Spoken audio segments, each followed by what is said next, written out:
Bergaul dengan orang yang berpoligami, daripada yang muda hinggalah yang dah dipanggil sebagai profesional, yang dah memang lama betul berpoligami. Ada satu pasangan yang memberitahu saya, mereka tinggal berasingan. Dia kata kalau dia balik ke rumah isteri kedua, dia dah syaratkan isteri pertama jangan call, jangan kacau apa-apa, jangan SMS apa, kecuali kalau ada kecemasan. Ya, sebab itu hak isteri yang kedua lah katanya. Sama juga kalau dia di rumah isteri pertama, isteri kedua jangan kacau, jangan SMS, jangan mesej. Sebab ada setengah tu baru sampai di rumah isteri kedua ataupun rumah isteri kedua yang satu dah call. Sakit gigi, sakit ni kan. Minta tolong balik cepat. Okey. Jadi kat apa kita tinggal berasingan. Jadi saya nak minta perkongsian daripada Puan Sharifah bagaimana menangani permasalahan yang sebegini yang berlaku apabila isteri tinggal berasingan. Kita kata ada pro and con dia kan. Suami baru sampai pijak rumah ni dah dapat call minta balik anak demam, anak sakit gigi dan sebagainya lah. Jadi macam mana pengalaman Puan Sharifah dan bagaimana Puan Sharifah membahagiakan diri sebagai isteri kedua?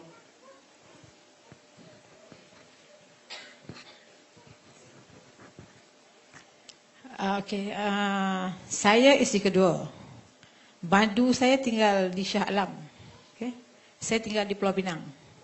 Dan suami saya seorang pensioner lah, pencen. Dia tak kerja apa lah. Bila tak nak kerja tu, sana seminggu, sini seminggu. Itu giliran yang ditetapkan oleh suami saya. Bukan oleh saya. Dan bukan oleh Madu. Suami yang tetapkan. Seminggu sana, seminggu sini. Sebab apa? Dia pencen. Dan isteri pertama pun ada orang gaji. Okay? Ada orang gaji. Saya tak ada orang gaji lah.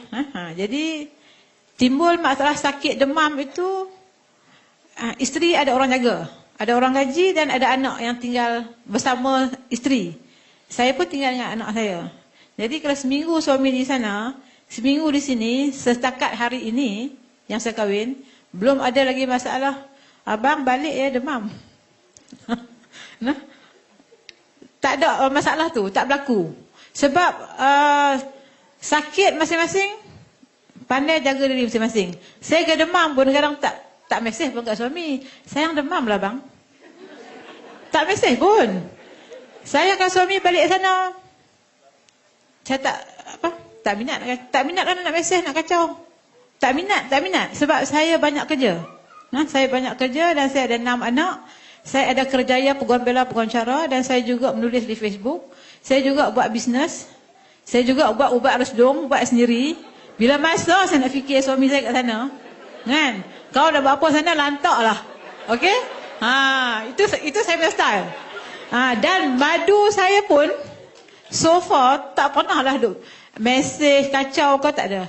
Setakat yang saya tahulah, tak ada. Ya? 3 tahun. 3 tahun. Okey. Jadi itu cara saya menangani situasi poligami jarak jauh. Jarak jauh. Saya demam sikit tak mesti suami pun. Saya tahu nak handle demam saya macam mana. Kan? Saya tahu. Jadi kita wanita ni mesti berdikari. Mesti tahu nak handle sakit demam ni, sakit gigi pun abang suami. Sakit gigi pergilah klinik gigi cabut. Kan? Yang tu pun abang kat suami. Betul tak? Suami pun kenal lah balik. Padahal masa Shah Alam nak balik Penang tu jenuh gigi tu sakit ni. Duk tunggu lelaki balik berapa jam. Betul tak? Jadi kita wanita mesti berdikari. Dan saya rasa bahagia. Saya bahagia hidup macam ni. Sebab saya ada me time. Me time. Saya perlukan me time. Lelaki duduk 24 jam pun bosan juga sebenarnya. Sebenarnya bosan. Tapi wanita tak mau mengaku benda tu. Betul tak? Tapi ada juga wanita yang suka duduk 24 jam dengan lelaki. Gendong lelaki pergi mana. Nak drive kereta pun tak kerti, lelaki kena hantar semua. Ada juga wanita yang macam tu kan. Yang tu saya tak tahulah pasal apa jadi macam tu. Tapi saya tak boleh. Dan saya tak suka mesej suami ganggu sana. Saya tak suka. Bagi saya buang masa. Dan berdosa. Berdosa. Dan kalau madu saya call pun, saya tak marah. Kalau madu saya mesej pun, saya tak marah. Jangan ganggu, jangan suruh bini abang call. This is my time. Kononnya quality time. Padahal suami ada, bukan 24 jam tenggek kat lelaki ni. Betul tak? Kita kerja kita banyak lagi. Takkan setakat jawab mesej madu pun kita nak marah. Betul tak? Takkan madu call pun kita nak marah. Benda tu jangan kita marah. Kita kena baikkan hati kita. Kita kena bersihkan hati kita. Saya suami jawab call depan saya, jawab saya tu. Kan? Saya nak buat apa, bukan rugi masa saya pun. Kan? Orang minit je jawab. Itu pun rugi ke? Tamak mana sangat kita ni. Betul tak? Tak rugi. Sebenarnya itu membuktikan kita seorang wanita, isteri yang hati baik. Kita mesti jadi baik. Kita mesti improve diri kita menjadi baik. Sebenarnya poligami ni satu medan yang mana ia boleh mendidik jiwa kita menjadi orang yang bersyukur dan baik. Sebenarnya. Tapi kita anggap poligami ni derita. Derita. Laki kahwin derita. Bini nombor 2 perampas. Bini nombor 3 tak tahu apa benda lagi ni kita nak kata. Betul tak? Semua ini term-term negatif. Bila term negatif kita suka keluarkan, bermakna kita tu negatif. Bila kita negatif, kita derita. Orang negatif selalu derita. Dan kita kalau duduk dengan orang negatif pun, kita akan stres tu. Negatif tu dia akan main kat kita. Kalau kita baca di Facebook, komen-komen yang terlalu negatif, kita akan tension betul baca komen ni. Betul tak? Unless kalau kita betul positif, kita kuat, kita tak stres pun baca komen yang macam mana pun kan. Tapi when you negatif, you akan derita. Jadi jangan negatif, be positif. Semua positif. Saya life simple poligami. Saya tak mau tahu, saya kalau I don't want to care about your wife, tapi kalau suami cerita saya dengar. Sebab suami itu pasangan kita yang kadang-kadang ingin meluahkan masalah pada kita. Jadi kita kena jadi isteri yang sporting. Sporting dan baiklah, jangan sporting batu api. Ni sporting batu api, cucuk. Lah suami benci kat bini dia. Itu tak boleh. Tak boleh. Sporting yang baik. Sebab suami nak luah kat siapa lagi? Sekejap lagi dia pergi luah kat orang lain. Kan? Aku tak boleh luah pada bini nombor 2. Sekejap lagi dia pergi luah kat perempuan lain pula kan? Lelaki suka cari perempuan nak luah masalah, betul tak? Kononnya perempuan tu memahami lah apalah. Padahal perempuan berlelaki serta masalah tak dengar. Kan? Lelaki kahwin nombor 3. Jadi kita mesti dengar masalah suami dan kita kena be sporting. When you sporting dan baik, you tak derita. Walaupun suami kahwin 3, 4, you takkan derita. Dan kena positif. Itu mesti ada. Sikap tu mesti ada. Dan satu lagi sikap muhasabah diri. Poligami muhasabah diri. Suami tak ada seminggu. Saya suami tak ada seminggu. Kan? Buat apa? Tak pernah mesej suami rindu suami pun. Tak pernah. Kan? Pernah lah sekali-sekala macam tu lah. Sekali-sekala I miss you tu kadang-kadang tu ada lah kan. Tapi bukan sampai suami kena balik lah. Suami rindu ni sampai lelaki kena balik. Tidak.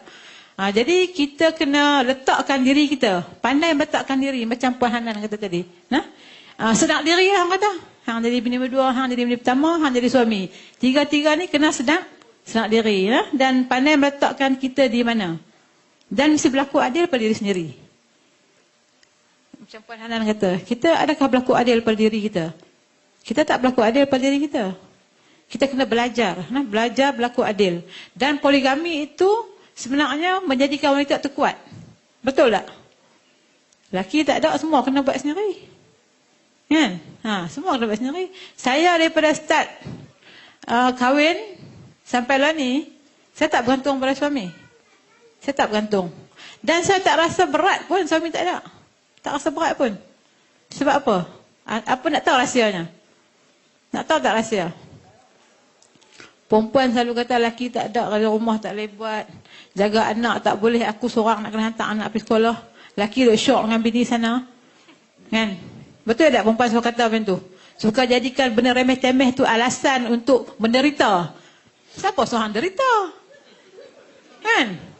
Siapa seorang rasa derita? Hantar anak pergi sekolah. Hantarlah. Rasa derita apa? Derita tu sebab lelaki duduk dengan bini sana. Kan? Oh konon anak aku yang syak hantar anak hari. Kan? Hang abai tanggungjawab sebab hang duduk orang bini sana. Derita. Saya tidak pernah derita. Sebab apa? Pertama Rasulullah SAW berkata kepada Siti Fatimah, kan? Waktu Siti Fatimah minta khadam, betul tak? Kan? Betul tak? Tahu tak sejarah ni? Rasulullah kata apa? Lebih baik daripada bagi kamu zikir subhanallah, alhamdulillah, la ilaha illallah, Allahu akbar, daripada kamu ambil khadam. Jadi saya hadis itu saya pakai sampai hari ni. Setiap hari saya zikir tak berhenti. Bukan saya nak kata saya hebat, tidak. Tapi saya mengamalkan benda tu sebab saya tak ada orang kecil. Saya ada anak 6. Saya nak kena jaga semua seorang-seorang.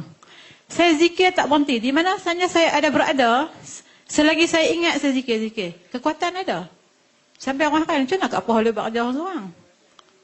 Bertenaga. Bertenaga. Dan saya tak peduli pun. Tak ada orang bantu saya. Waktu janda boleh pula hantar anak. Waktu ada suami, berkira pula. Betul tak? Jadi saya yang kedua, saya anggap apa yang saya buat itu semua sedekah. Faham tak? Bekas suami saya tak peduli. Semua sedekah. Kan? Bekas suami lantaklah nak jaga anak, tapi hang punya pasal. Bukan masalah kamu ni, masalah anak duduk dengan saya sedekah semua kebajikan yang saya buat, setiap tenaga yang saya keluarkan, saya sedekah pada anak saya. Saya sedekah. Bila kita niat sedekah tu, tak ada apalah. Betul tak? Happy. So kita akan buat apa dengan happy. Tak rasa letih pun hantar anak hari-hari. Anak saya sudah kata, mak ni tak jemu hantar kami pergi sekolah, balik. Kan? Pergi balik. Maji Quran malam, siang, pagi, petang. Tak jemu. Sebab apa? Kita buat kerana Allah dan kita sedekah. Tak ada nak sakit hati kat suami ke, kat bekas suami ke, tak ada. Tak ada. Sebab kita hubungan dengan Allah. Okey? Hubungan kita dengan Allah. Hubungan kita bukan dengan suami. Hubungan kita bukan dengan anak-anak. Kita dengan Allah. Ya Allah, ya Tuhanku, aku kerjakan semua ini kerana-Mu. Kan? Semua aku sedekah pada mereka. Dan berilah kekuatan kepada aku untuk melaksanakan semua ini tanpa suami. Allah bagilah. Betul tak? Okey. Itu saya punya tips-tips bahagia saya. Alhamdulillah saya bahagia dan tak derita pun. Okey.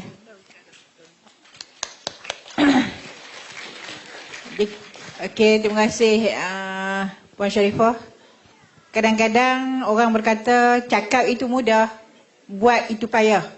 Ya. Macam saya sendiri dikatakan banyak kali ya, Dr. Fauziah bolehlah cakap mudah poligami itu bagus, doktor tak diuji. Kawan-kawan yang mengenali saya tahu saya daripada mula berkahwin dulu, saya berkahwin umur 23 tahun. Masa belajar di UM, di Universiti Melaya.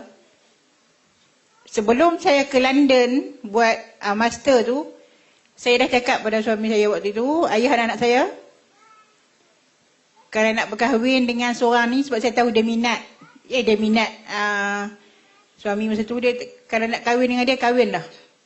Sebab apa? Bagi saya tak sanggup nak pergi sambung belajar, tinggal suami tak ada orang jaga.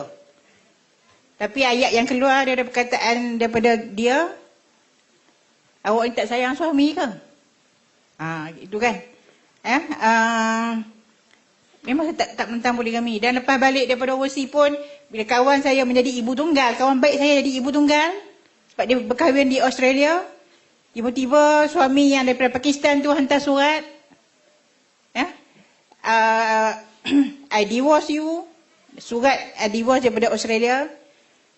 Saya sendiri baca surat tu, sebab dia dah balik Malaysia waktu tu. I married you just to avoid zina. Saya berkahwin dengan you cuma hanya untuk mengelakkan zina. Sekali lagi saya minta kahwinlah dengan sahabat saya. Pun dia kata tak mahu. Jadi saya cakap pada Kak Pah, rupanya bila kita redha dengan poligami, Allah tak uji kita ke poligami. Allah uji kita dengan benda lain. Kan? Tapi alhamdulillah tak apa. Kita bahagia dengan cara hidup kita sendiri. Ya kan?